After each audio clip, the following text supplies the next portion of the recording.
So I'm sitting here trying to process what just happened over the last few weeks. And honestly, I still can't believe this is my life now. I'm Marcus, 44 years old, corporate attorney at a decent firm in Seattle. Been married to Vanessa for 17 years. We've got 3 kids together. Olivia, who's 17, Cameron, who's 10, and little Emma, who's 9. Up until about 3 weeks ago, I genuinely believed we had it figured out, Like, we'd cracked the code on marriage and family life. Sure, we were both busy with demanding careers. I'm grinding away at the law firm, pulling 60, 70-hour weeks, while she climbed the ladder to become HR director at a major healthcare company. But I thought that's just what successful couples do, right? We were the power couple everyone admired at neighborhood barbecues and school functions. The couple other people looked at and said they wanted what we had. Turns out, I was living in a complete fantasy, and everyone probably saw it except me. It all came crashing down on a random Thursday night, the kind of night that starts normal and ends with your entire world flipped upside down. I just wrapped up this massive corporate litigation case that had consumed my life for 3 months straight. Finally got the verdict we wanted, and I was ready to just collapse at home and maybe sleep for 48 hours straight. Got back around 11 p.m., house was dark, except the kitchen light casting that warm glow you see when you pull into the driveway. Vanessa's car was in the driveway, which surprised me since she'd texted earlier about meeting her friend Rachel for drinks after work. I figured she'd Ubered home and would pick up her car tomorrow. There was leftover pasta on the counter with a sticky note in her handwriting saying she'd saved me dinner and gone to bed. Sweet gesture, right? That's what I thought too. That's what I'd been thinking for months apparently, just taking everything at face value like an idiot. While I was heating up the food and mindlessly scrolling through work emails on my phone, half asleep already, I noticed her tablet sitting on the kitchen table. Screen still glowing with that blue light. Look, I'm not normally the type to snoop through my partner's devices. Trust was always our foundation, or so I kept telling myself, for 17 years. We'd built our entire relationship on mutual respect and honesty, or at least that's what I believed. But something made me glance over at that screen, maybe just curiosity about what she'd been looking at. Maybe some subconscious instinct that had been trying to get my attention for months. And what I saw made my blood turn to ice, made my stomach drop like I was in an elevator with cut cables. It was some encrypted messaging app, one of those secure chat programs people use when they don't want things traced back to them. The conversation at the top was with someone labeled just C. Nothing suspicious about a single-letter contact name, right? Except the last message said something about looking forward to Friday at 8 p.m., same place, been thinking about you all day. And Vanessa's response from 20 minutes earlier, sent while I was probably still in my car driving home, said she'd tell me she had a late work meeting and that I never questioned those anymore. That last part hit me like a punch to the gut. She knew I trusted her completely, and she was using that trust as a weapon. I just stared at that screen. My pasta got cold while I sat there scrolling through weeks, maybe months of messages. Didn't read everything, didn't need to. The pattern was crystal clear. This C had to be Connor, her personal trainer from that expensive gym she joined 6 months back. She'd been coming home talking about how amazing this trainer was, how he was helping her feel strong and confident again. I'd actually encouraged it, told her it was great, she was taking time for herself. God, I felt like such an idiot. My first instinct was to storm upstairs, wake her up, and demand answers right then and there. Throw the tablet at her, watch her scramble for explanations and excuses. But the lawyer part of my brain kicked in. The part that's won cases for 15 years. You never confront someone until you have all your evidence lined up, documented, and airtight. Confronting her now would just give her time to delete everything, to coordinate stories with Connor, to prepare her defense. So I took photos of everything I could find on that screen, every message, every incriminating detail, my hands shaking as I tried to hold the phone steady. Then I put the tablet back exactly where it was, screen still glowing, and finished my cold pasta like nothing had happened. Like my world hadn't just shattered into a million pieces. Each bite tasted like cardboard, like ashes in my mouth. But I chewed methodically, forcing myself to maintain the routine, to not give anything away. When I went upstairs, Vanessa was asleep, or pretending to be, her face peaceful in the dim light from the hallway. I changed in the dark, got into bed beside this woman I'd shared my life with for 17 years, and just lay there staring at the ceiling while my mind raced through divorce proceedings, custody arrangements, asset division, all the legal mechanics of dismantling a marriage. Friday was one day away, and I needed to figure out where Same place was. Next morning, I woke up before my alarm, probably only slept 2 or 3 hours total. Vanessa was already in the shower, her phone charging on the nightstand like always. I picked it up with trembling hands. Her passcode was still Olivia's birthday, hadn't changed in years, one of those little trust things couples do, and opened that encrypted app. More messages from overnight that made me feel physically sick. Connor telling her he couldn't sleep thinking about her. Vanessa responding that she'd dreamed about him, that she couldn't wait to see him Friday. The kind of intimate conversation that should have been happening between us but hadn't been in years. Maybe longer than I wanted to admit. I scrolled further back through their history, found a restaurant name buried in the messages. Skyline. Some fancy steakhouse on the 23rd floor of a downtown tower with floor-to-ceiling windows and views of the bay. Reservation under his last name, Morrison, for 8 p.m. Friday. I memorized every detail, then placed her phone back exactly where it had been. Same angle, same position on the nightstand. Vanessa came out of the bathroom in a towel, smiled when she saw me awake, asked how the case went. Her voice was so casual, so warm, like she hadn't been texting another man about their secret date while I slept next to her. I told her we won. She kissed my forehead and said we should celebrate this weekend. Then she mentioned she had that late work meeting Friday night, wouldn't be home until after 9. The lie came out so smoothly, so practiced. I just said no problem. I'd order pizza for the kids. She smiled at me in the mirror while picking out her outfit and told me I was the best. I smiled back and said I was just trying to be a good husband. If she caught the edge in my voice, she didn't show it. I spent that Friday doing what I do best, building an airtight case. Called my brother first. He works in digital forensics for a cybersecurity firm. If anyone could help me document everything without tipping my hand, it was him. Over lunch at a quiet diner across town, I showed him the screenshots and asked if he could help me document everything. My brother's face hardened as he scrolled through the messages. He said he was sorry and asked how long this had been going on. I told him at least 6 months, maybe longer, and that I needed to know everything and every message, every call, every location she'd been to. Could he do that without her knowing? He nodded slowly and said he could clone her phone data remotely if I gave him access to her cloud account for just 5 minutes. Everything backs up there, messages, photos, location history. She'd never know.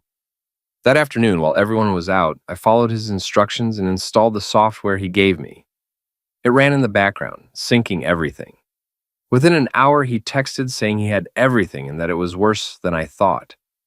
He told me to call him tonight, but I couldn't focus on that yet because I had another piece to put in place.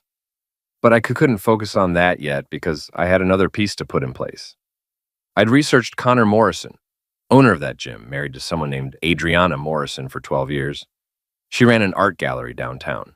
I found her email on the gallery website and sent her a message saying I was an attorney who needed to discuss a sensitive matter involving her husband and my wife, asked if we could meet. She responded within an hour saying to come by at 4 p.m. the next day, and that she had a feeling she knew what this was about. That last line told me everything she already suspected. Friday evening, I made spaghetti for the kids. Olivia helped while Cameron set the table and Emma colored at the counter. Normal family dinner, except one parent was missing, supposedly at a meeting but actually getting ready for a romantic dinner with someone else's husband. Olivia asked where Mom was again, and I told her work meeting, home by 9:30 or 10. Olivia gave me this look I couldn't quite read. At 17, she notices more than I give her credit for. She said Mom's been having a lot of late meetings lately. I just met her eyes and said, yeah, she has. Something passed between us in that moment, some kind of understanding. At 7:45, I checked the tracking app I'd installed that morning. Completely legal, since I own her phone line through our family plan. The little dot showed her at that downtown tower at Skyline Restaurant on the 23rd floor. Not at any office, not at any meeting. I smiled. Let her enjoy her evening. She had no idea what was coming. Saturday afternoon, I stood outside Adriana's gallery at 3:55, studying it through the windows. Modern art on white walls. A few customers browsing. Adriana stood behind a desk near the back, talking with an elderly couple. Even from outside, I could see why Connor had married her. Tall, elegant, dark hair pulled back. Looked every bit the successful gallery owner. I walked in and our eyes met immediately. She knew who I was. Once the couple left, she approached me and introduced herself, then led me to her office in the back. Before I could even speak, she said she knew what this was about. Vanessa Bradshaw, HR director, my wife. I was surprised, but she explained she'd suspected for months. Found hotel charges on their joint credit card, then text messages. She'd hired a private investigator last month who confirmed everything. My wife and her husband had been meeting every Friday for 6 months. I showed her the screenshots I'd taken. She studied them, jaw tightening, then said they think they're so clever with their secret apps and coded language, but they're just following the cheating spouse playbook word for word. She told me her investigator had photographed them at Skyline last night. Window table, champagne, laughing like teenagers. My stomach turned, but kept my voice steady. I told her I wanted to propose something, not revenge exactly, but justice. They had another dinner planned for next Friday, same restaurant. I wanted to be at the table next to theirs, and I wanted her there with me. A slow smile spread across her face. She asked if I wanted to confront them publicly. I said not immediately. First, I wanted them to see us together, let them panic and scramble. Then, when the moment was right, we'd present everything. Messages, photos, timeline, all of it in front of witnesses. She observed that I was a lawyer and this was strategic. I said it was necessary. They'd made fools of us in private for months. Turnabout felt appropriate. She was quiet for a moment, then said she was in, but she wanted something in return. She said Connor had been hiding money. The gym made good profit, but she'd seen discrepancies in their accounts. She thought he'd been skimming, preparing to leave her. She wanted my help documenting that, legal help. I told her to consider it done. I'd have my firm's financial investigator look into it discreetly. We shook hands. This wasn't about anger or hurt feelings anymore. This was about control, about taking back the narrative of my own life. The week crawled by like torture. Every morning, Vanessa kissed me goodbye with that practiced smile. Every evening, she came home and played devoted wife and mother. We made dinner together and helped kids with homework, watched TV side by side. The perfect suburban family. Except I knew the truth now, and I was counting down the hours. Wednesday afternoon, I met with my brother at his office. He'd compiled everything from Vanessa's phone. 6 months of messages, 247 exchanges with Connor Morrison.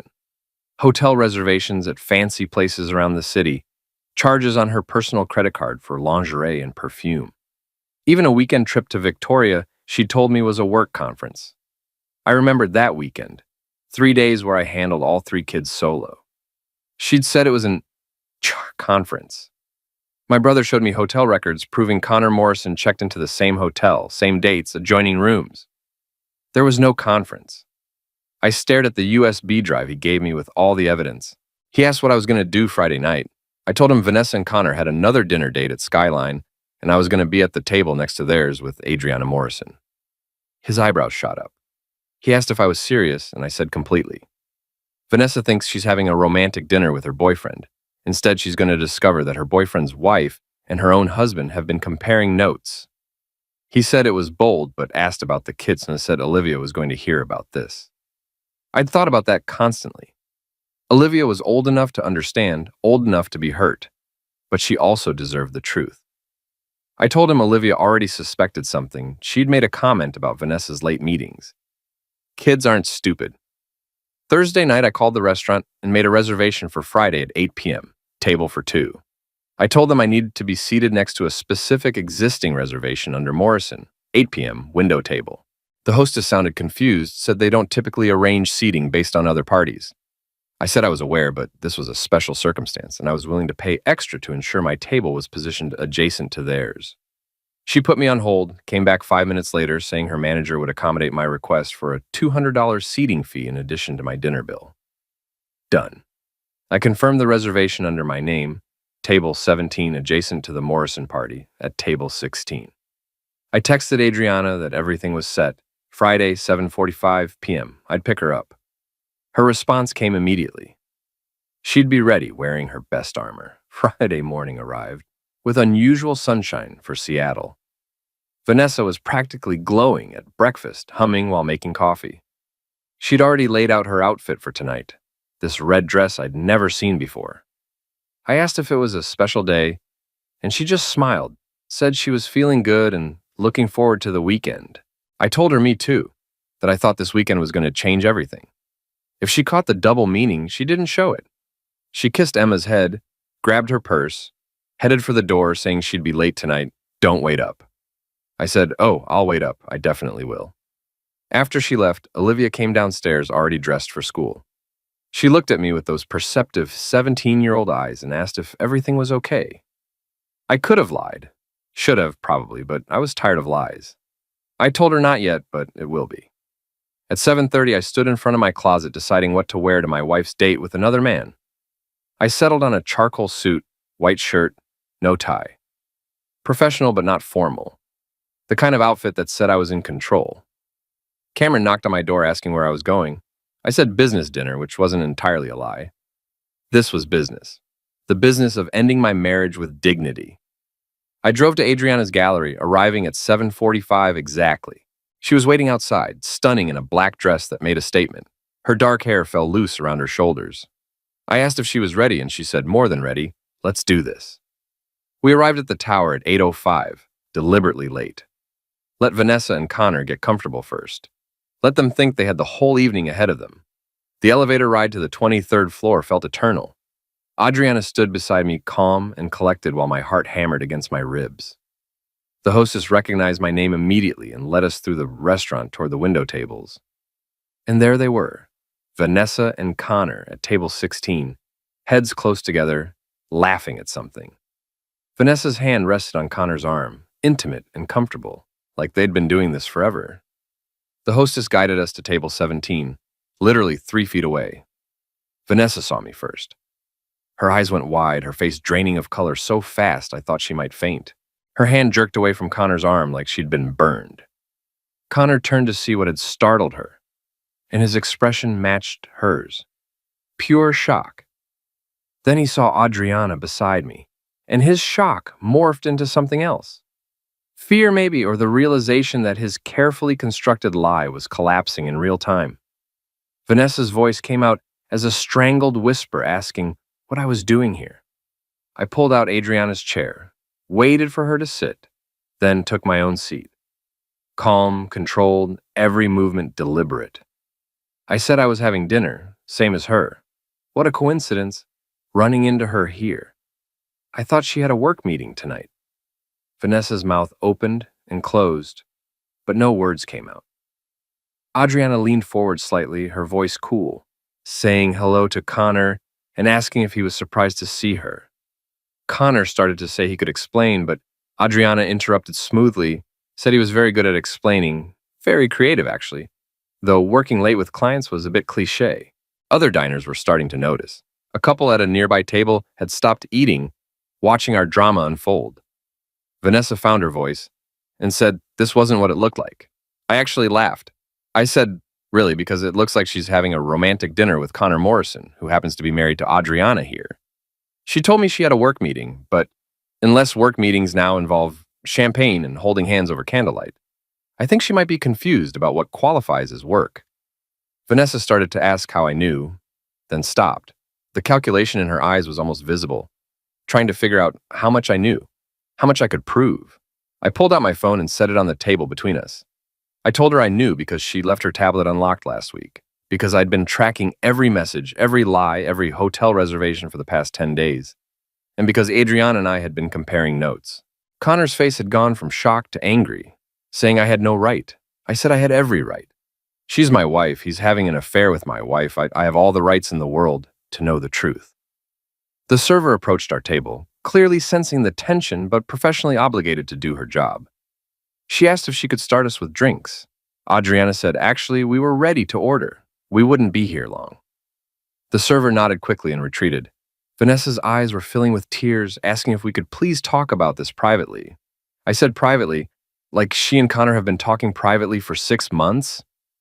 No, we're done with private. This conversation happens here, now, with witnesses.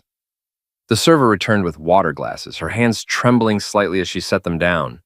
The tension was thick enough to cut. Other diners had stopped pretending not to watch. This was better than any Friday night entertainment they could have hoped for. Vanessa's tears were flowing freely now, mascara streaking down her cheeks, begging me to go somewhere private and talk about this like adults. I kept my voice level and controlled. I said adults don't lie to their spouses for 6 months. Adults don't sneak around behind their partner's back. She wants to talk like adults? Fine, let's start with the truth. I pulled out the folder I'd been keeping in my jacket. Inside were printed screenshots, hotel receipts, credit card statements, everything my brother had compiled. I started reading them out loud. February 14th, Valentine's Day. She told me she had to work late on a regional compliance review. Instead, she checked into a fancy hotel with Connor, room 87, charged dinner, and champagne to her personal credit card. Vanessa stared at the receipt like it was a snake. I kept going. March 21st, that HR conference in Victoria, she absolutely couldn't miss. Except there was no conference. Hotel records showed Connor Morrison checked into the same hotel, adjoining rooms. She spent 3 days with him while I handled 3 kids solo. Adriana leaned forward, adding her own documentation to the pile.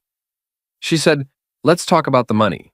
$47,000 transferred from Connor's gym business account to a personal account in the Cayman Islands over the past 8 months. Was he planning to run away with Vanessa, or was he just stealing from his business?" Connor's confident demeanor shattered. He said that was confidential financial information. She couldn't do this. Adriana said coldly that she could when her forensic accountant found evidence of fraud, and she'd already forwarded everything to the IRS and State Attorney General's office. They were very interested in his creative bookkeeping. Vanessa turned to Connor, her voice rising, saying he told her he was investing in expanding the gym. That money was for new equipment. I observed that, so he lied to her too. Asked how it felt being on the receiving end of deception. A man at the next table actually applauded. His wife shushed him, but she was smiling. Connor stood abruptly, his chair scraping against the floor, saying he didn't have to sit here and listen to this. Adriana's voice, cut like a blade, told him to sit down or she'd call security and have them escort him out. His choice. Connor sat. The fight had drained out of him completely. I turned back to Vanessa, pulling out my phone. I said my favorite piece of evidence was this, and I read aloud from the screen. Her messages to Connor from 2 days ago. "Marcus is so focused on work he barely notices I exist anymore. He's like a robot, predictable, boring, always doing the right thing. I need someone who makes me feel alive." Vanessa's face went crimson. She said that was private. I replied that nothing's private when you're cheating on your spouse. I asked if she wanted to know what was funny. While she was complaining about how boring and predictable I am, I was working 80-hour weeks to pay for our house, our kids' private schools, her car, everything she enjoyed. I provided all of it, and this is how she repaid me. She said weakly that she never asked me to work that much. I said no, she just enjoyed spending the money I earned. I leaned back feeling oddly calm. The anger had burned out, leaving only a cold clarity. I told her, here's what happens next. Monday morning, my attorney files for divorce. She gets 30 days to move out of the house. I'm keeping primary custody of Olivia, Cameron, and Emma. She said I can't take her children. I said I'm not taking them. She gave them up when she chose to destroy our family. I gestured to the pile of evidence. Any judge who sees this will understand why. The kids need stability, not a mother who's been lying to them for months. Adriana stood, gathering her things, saying she thought we were done here and thanking me for tonight, that it was illuminating. I stood as well, leaving a $100 bill on the table to cover our water.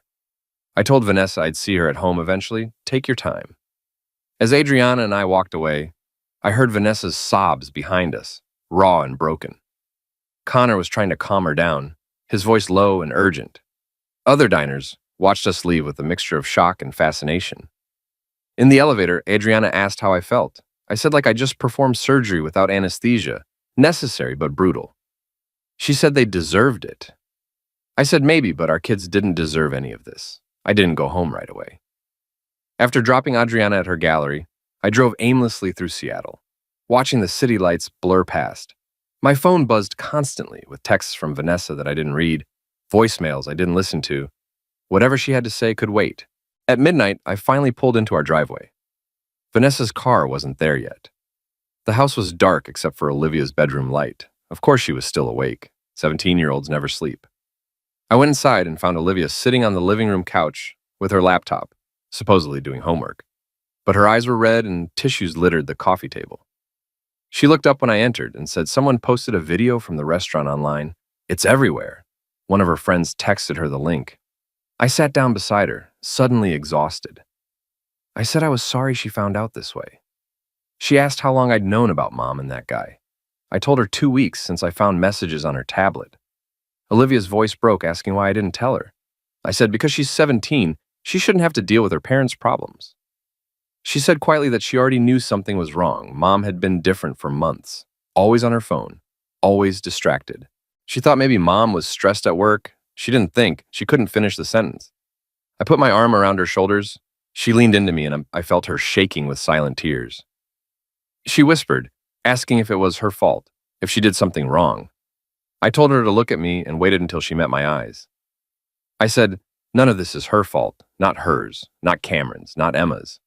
Adults make their own choices. Her mother made hers, and now we all have to deal with the consequences. She asked if I was getting divorced.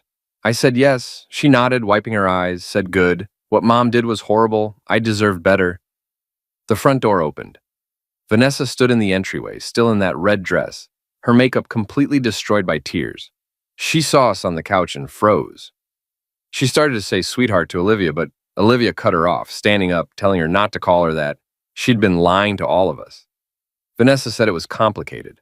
Olivia's voice rose, saying, it's not complicated. She cheated on Dad. She lied about where she was going. She made him look stupid in front of the whole city. Vanessa begged her to please listen, but Olivia said she didn't want to hear it.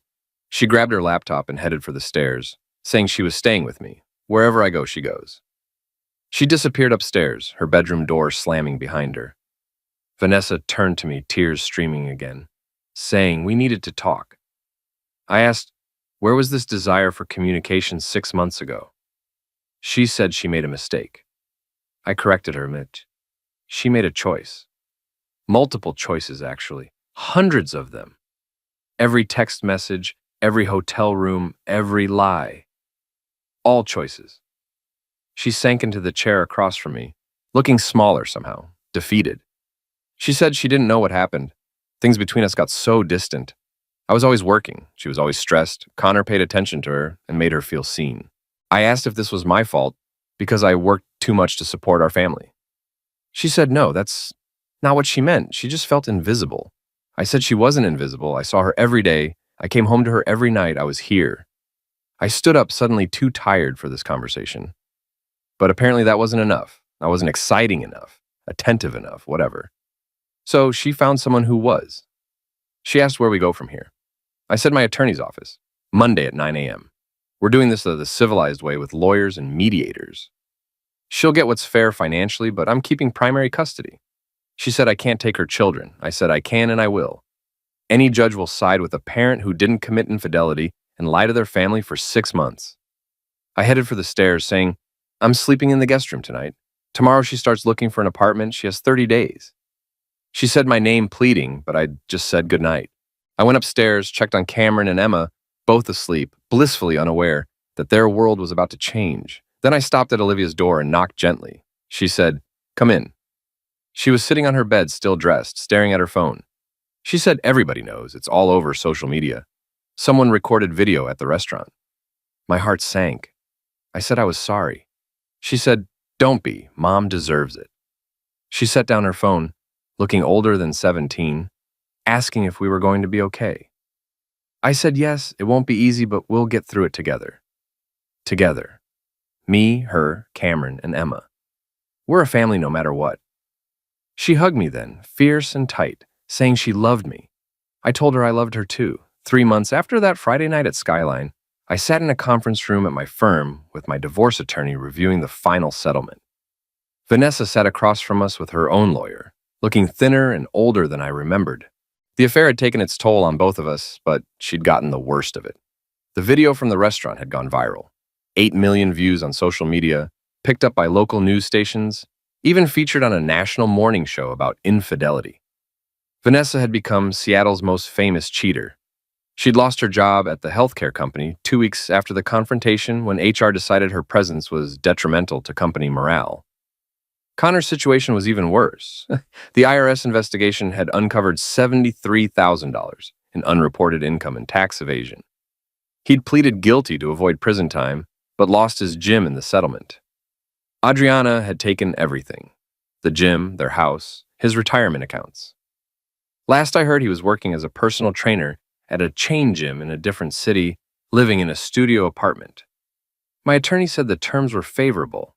Vanessa agreed to joint custody with me, having primary physical custody. She gets visitation every other weekend and Wednesday evenings. Vanessa's voice was barely above a whisper, saying she wanted more time with her kids. My attorney said flatly that then she shouldn't have cheated on their father. The judge reviewed the evidence. She was lucky to get any custody at all. I asked about the house, and my attorney confirmed it stays with me. Vanessa receives 38% of marital assets, which came to approximately $215,000. She waived any claim to my partnership shares in the firm. Vanessa signed the papers with shaking hands. When it was done, her lawyer gathered the documents and left quickly. Vanessa remained seated, staring at the table. She asked quietly if we could talk, just for a minute. My attorney looked at me. I nodded, and she stepped outside, closing the door behind her. Vanessa said she was sorry. She knew that didn't fix anything, but she needed me to know she was sorry. I said I appreciated that, but sorry doesn't undo 6 months of lying. She said she knew, wiping her eyes, saying Olivia won't talk to her. She hangs up when she calls. Cameron's barely civil. Even Emma seems angry. I said she broke their trust and that takes time to rebuild. She asked if they'd ever forgive her. I said I don't know, that's between her and them. I stood ready to leave, but told her I wouldn't poison them against her if that's what she was worried about. They'll form their own opinions. She thanked me for that, at least. At the door, I paused and said I hope she found what she was looking for. Whatever it was that made her blow up our family, I hoped it was worth it. I left her sitting there alone. Outside, Olivia waited in my car. She'd insisted on coming, said she wanted to see it finalized. At 17, she was mature enough to understand what divorce meant. She asked if it was done, and I said it's done. She said good, staring out the window, then mentioned Mom texted her again asking if they could have lunch this weekend. I asked if she wanted to, and she said, not really, but maybe she should. She's still her mom, even if she's a terrible person. I said she's not terrible. She made terrible choices. There's a difference. Olivia looked at me with those wise, beyond her years eyes and said I was too nice. After what Mom did, she'd never forgive her. I said she might surprise herself. Forgiveness isn't for her mother's benefit, it's for hers. Holding on to anger only hurts you. We drove home in comfortable silence. Cameron and Emma were there when we arrived, both doing homework at the kitchen table. Normal Friday afternoon, except Vanessa wasn't there to make dinner. That was my job now. I asked pizza or Chinese, and Emma shouted pizza while Cameron just nodded. While we waited for delivery, I watched my 3 kids. Olivia helping Emma with math, Cameron on his laptop probably gaming instead of doing homework. Our family looked different now, smaller, but we were still a family. My phone buzzed with a text from Adriana saying her divorce finalized today, starting fresh, thank you for everything. I typed back, same here, good luck with the new gallery location. She'd moved forward faster than I had, already opened a second gallery space, was dating someone new, an architect she'd met at an art show. I was happy for her. At least one of us was finding our footing. 9 months later, I stood in the backyard watching Cameron and Emma chase each other around the lawn, while Olivia sat on the porch steps texting friends. Spring had finally arrived in Seattle, bringing with it sunshine and warmth that felt symbolic somehow. Life had settled into a new rhythm. The kids had adjusted better than I'd expected. Cameron still had anger issues, acting out at school, getting into fights, but his therapist said it was normal for kids processing divorce. Emma cried sometimes at night, missing the way things used to be. Olivia had become my co-parent, helping with dinners and homework, growing up faster than I would have liked. Vanessa saw them every other weekend. The visits were awkward at first, but gradually they'd found a new normal. She'd moved to a different city, taken a job as an HR consultant, making half what she used to earn. Her relationship with Connor had imploded 3 weeks after the restaurant confrontation. Turns out their romance couldn't survive reality. She'd apologized to the kids multiple times. Olivia had accepted it grudgingly. Cameron still wouldn't talk to her about it. Emma had forgiven her almost immediately, the way 9-year-olds do. My phone rang, unknown number. I answered, and it was someone from the State Bar Association calling about the character witness statement I'd provided for Adriana's civil suit against Connor. She said the suit was settled this morning. Adriana received full restitution plus damages, and she wanted to thank me for my testimony. I said I was glad I could help. After hanging up, I felt a sense of closure. Adriana had gotten her justice. Connor had paid for his fraud. The legal system had actually worked for once.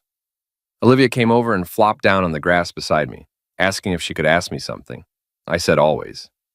She asked if I thought I'd ever date again, like find someone new. I considered the question and said maybe, eventually, not anytime soon. She said, good, we're not ready for a stepmom yet. I said noted. She picked at the grass and said, she saw Mom yesterday. She seemed sad. I said I imagine she is. She asked if I still loved her. I thought about that carefully and said, I love the person I thought she was, but the person she actually turned out to be, no. That person hurt all of us too badly. Olivia said that made sense and leaned her head on my shoulder, saying she was glad we stayed with me. I said me too. Cameron came running over out of breath, asking if we could go to the batting cages tomorrow. His coach said he needs to work on his swing. I said sure, 9 a.m. He said perfect and ran off again, full of 10-year-old energy. I watched him go, thinking about how resilient kids were. They'd been through hell, but they were bouncing back. My phone buzzed again, text from my brother asking if we wanted to come over for dinner tonight, bring the crew. I looked at my 3 kids, at the home we'd built from the ruins of betrayal. We hadn't just survived, we were thriving. I called out asking who wants to go see Uncle Jake tonight, and got 3 enthusiastic responses. Emma came running, Cameron right behind her. Olivia stood brushing grass from her jeans. As we headed inside to get ready, I felt something I hadn't felt in months. Not happiness exactly, but contentment, peace. The future stretched ahead, uncertain but full of possibility, and I had my kids, my career, my integrity intact. Vanessa had made her choices, I'd made mine, and I'd chosen to be the kind of man my children could respect, the kind of father who showed them that dignity and honesty mattered more than revenge. That evening, as we sat around my brother's backyard with burgers and laughter, Cameron asked out of nowhere if I was happy. I looked at my brother and my 3 kids, at the life we'd built together from broken pieces. I said, yeah, buddy, I am. And I meant it.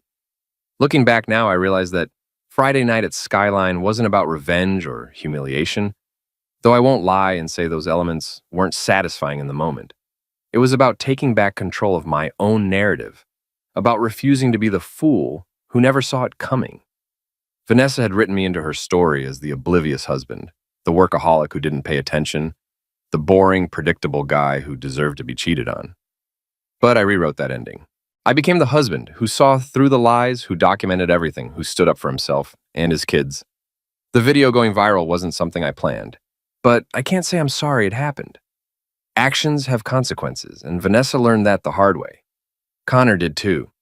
They thought they were so clever with their secret apps and coded messages, but they were just following the same tired playbook every cheater follows. And like most cheaters, they got caught. Some people have told me I was too harsh, that I should have handled it privately, that public humiliation was cruel. But you know what's cruel? Lying to your spouse for 6 months. Spending Valentine's Day with your affair partner, while your husband thinks you're working late, taking a 3-day trip with your boyfriend while your husband handles 3 kids solo, using your family's trust as a shield for your betrayal. That's cruel. What I did was just honest. The kids are doing better now. Olivia's talking to Vanessa again, though their relationship will never be what it was. Cameron's anger is slowly fading with therapy. Emma still cries sometimes, but less frequently. They're resilient in ways I never expected. As for me, I'm learning to be a single dad, learning to be both parents when I need to be. It's exhausting and rewarding in equal measure. I'm not ready to date yet, maybe won't be for a long time, but I'm okay with that. I'm rediscovering who I am outside of being Vanessa's husband, and that person is someone I'm starting to like. If you're reading this and you're in a similar situation, if you've found messages or have that gut feeling something's wrong, trust your instincts. Don't ignore the signs like I did for months. And when you do confront it, do it on your terms, with evidence and a plan. Don't let them control the narrative. Don't let them make you the villain in their story. You deserve better than that. Your kids deserve better than that. And yeah, maybe public confrontation isn't for everyone, but sometimes the truth needs witnesses.